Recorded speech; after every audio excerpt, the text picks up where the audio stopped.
Let's be real. Puff Daddy might just be 50 Cent's favorite target. From the very beginning, 50 hasn't held back. Whenever Puff's name ends up in drama, 50's right there. Front row, popcorn in hand, with his own version of the story. I told you you can't trust these niggas. Now Puffy done killed Tupac, man. At one point, 50 even went as far as to post, "No Puffy juice," with the wild claim, "He killed your favorite rapper." This wasn't random. It was a reaction to the 2015 documentary Murder Rap, Inside the Biggie and Tupac Murders. A film that claimed Puff Daddy paid Crips gang member Keefe D $1 million to take out Tupac and Suge Knight. Fast forward to today. Keefe D's been arrested, and 50 wasted no time throwing more fuel on the fire. He started posting clips from Keefe's interview on the Art of Dialogue YouTube channel. In one of the clips, Keefe says, "I was on top of the world until I met your mother." You ain't no love. That ain't love at all, nigga. That's some bullshit. That ain't cool, dude. You know what I'm saying? Brother love, show some love. Should have just sent this fool a few dollars, but that was just the beginning. Then came the Photoshop. 50 posted a fake version of Tupac's final photo, except this one had Jada Pinkett Smith edited into the seat beside him. Thug Life Jada in New York, looking for Puffy. LOL, you think you're getting away with this? After Keefe D's arrest, 50's next line, Damn. So Tupac got lined by Brother Love? LOL. Time to lawyer up. Then during one of his shows, 50 explained why he never attends Puff's parties. Because he hugs you from the front and the back at the same time. That's why I don't go. That's why I don't be going to the Puffy parties. He can hug you from the front and the back at the same time. What the fuck you talking about? That's not my kind of party. If that's what you're into, cool.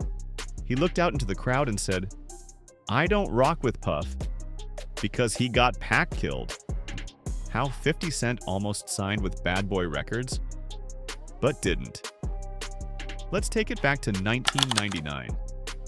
This was just the beginning of 50's career, and already he was taking shots. In his breakout track, How to Rob, he threw shade at nearly everyone in the industry, including Puff Daddy and even Puff's ex, Kim Porter. But here's the thing, the track was meant to be a joke. It was designed to create buzz, and it worked. The shots at Puffy didn't really cause much drama, at least not right away. In an interview with DJ Vlad, Tony Yayo revealed something wild. 50 Cent could have ended up on Bad Boy Records.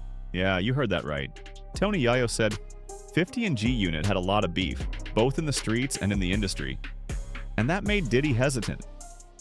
After Biggie's death, Puff didn't want that kind of chaos around the label anymore. Diddy apparently told them, "We can't sign you, Playboy. It's too much drama." It's too much. He was like, it's too much drama, like, you know, with the Biggie stuff and all that. And I was just looking like, damn, this, you know what I'm saying? We just lost Big. We can't go through that again. But 50 Cent still ended up writing music for Diddy. Tracks like Let's Get It came from 50's pen. Then came another moment that pushed their distance even further. 50 says there was an incident in the streets. He was carrying a gun for protection and even brought it with him into Puffy's office. He later said, "The second I felt something was off, I was ready to shoot. I'm not getting shot again." That was the last time Puffy called him to write anything. In 2006, 50 dropped a track called The Bomb. And in it, he implies Puff knows who killed Biggie. Still, despite all the tension, 50 and Puff would occasionally run into each other at events.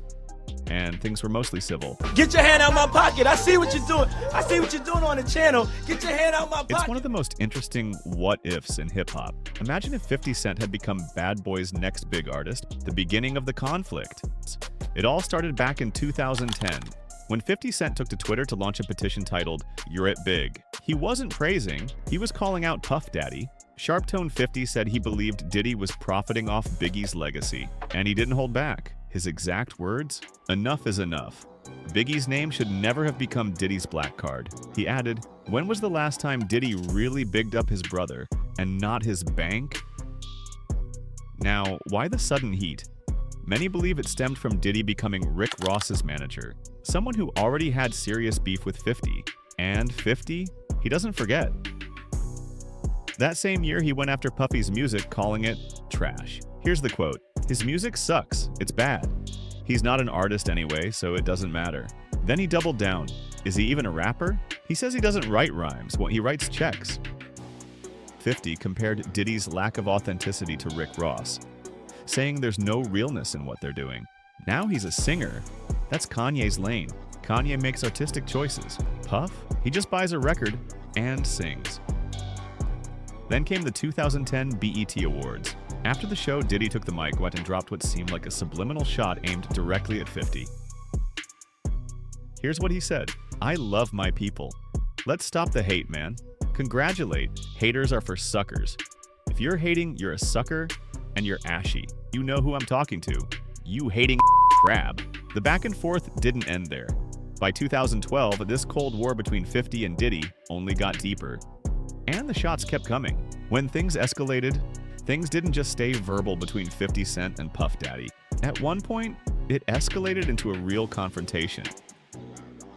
Machine Gun Kelly was there when it went down. And here's what he remembers. I just remember 50 coming up. I was outside Puff's trailer, and 50 says to someone, what kind of money Puff say he's getting again? MGK thought it was just sarcasm, all jokes. But then, boom. One journalist gave a clearer picture. 50 and Puff were backstage, laughing, joking, like two old friends. But suddenly, the mood shifted. One of Puff's jokes must have hit too close to home, because 50 turned serious, fast. He got right in Diddy's face and called him a N-word. The room went dead silent. Puffy's response? Man, I got too much money for this. And just like that, he walked out.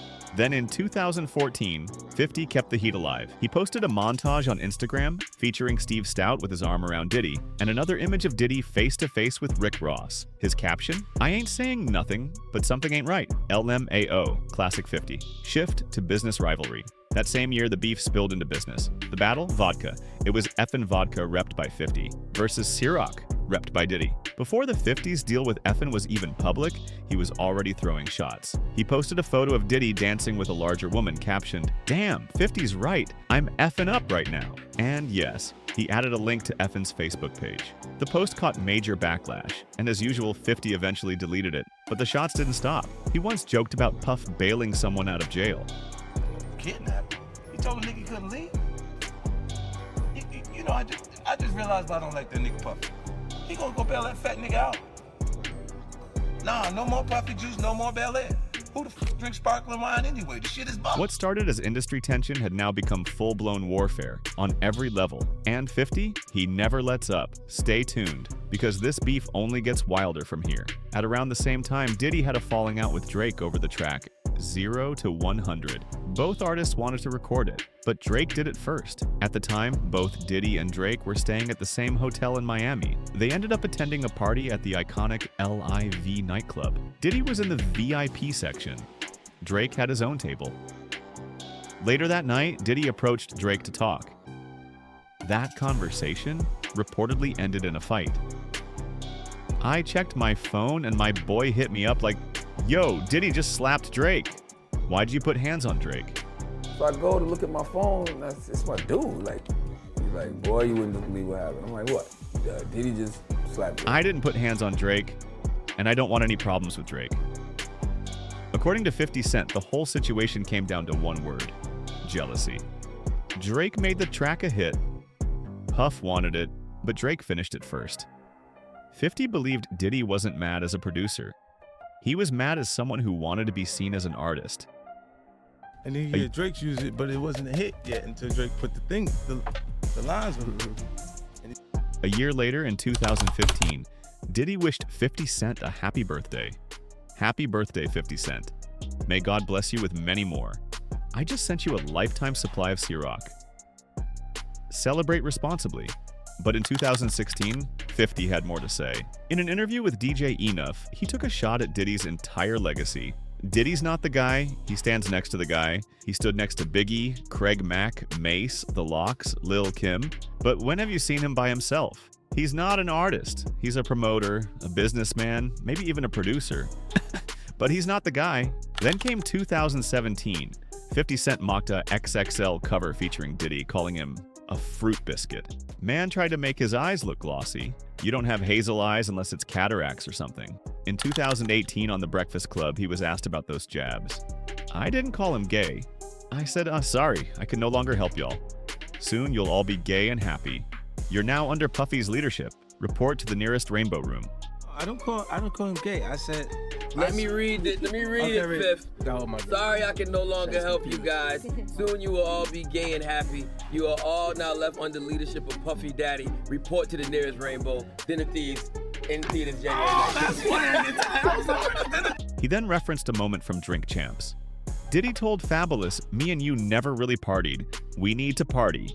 No, but me and you, we ain't party. Like, we need to party.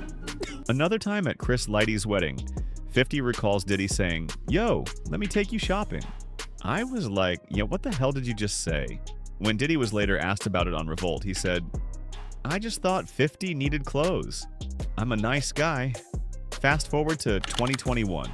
A photo surfaced of Diddy with Daphne Joy, the mother of 50's son. 50 responded quickly, "Me and Puff fight over business. If he likes the girl, he likes the girl. I don't care." Then came Cassie's lawsuit. In late 2023, Diddy's ex-girlfriend Cassie filed a $30 million lawsuit.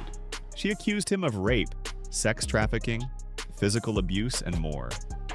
She also claimed he forced her to perform sex acts with male sex workers while he filmed carry a gun against her will, use drugs and alcohol, leading to substance abuse. Diddy's attorney Benjamin Braffman denied all allegations, and of course 50 Cent had something to say. "Damn, Brother Love, you out here looking wild." LMAO back in 2010, 50 revealed that Diddy had sent him explicit photos of Cassie. "I sent him the pics and he said, 'Thanks man, where'd you get these from?'" 50 believed Diddy had leaked the photos himself. Then, almost immediately after the 2023 lawsuit went public, Cassie announced a settlement. Diddy posted, "We've resolved this matter amicably. I wish Cassie and her family all the best." But 50 wasn't done trolling. He paid that money fast. Should have done that before the shark smelled blood. Now they come in. 5, 4, 3, 2, 1. Every woman he put hands on. Soon after, more rape allegations surfaced.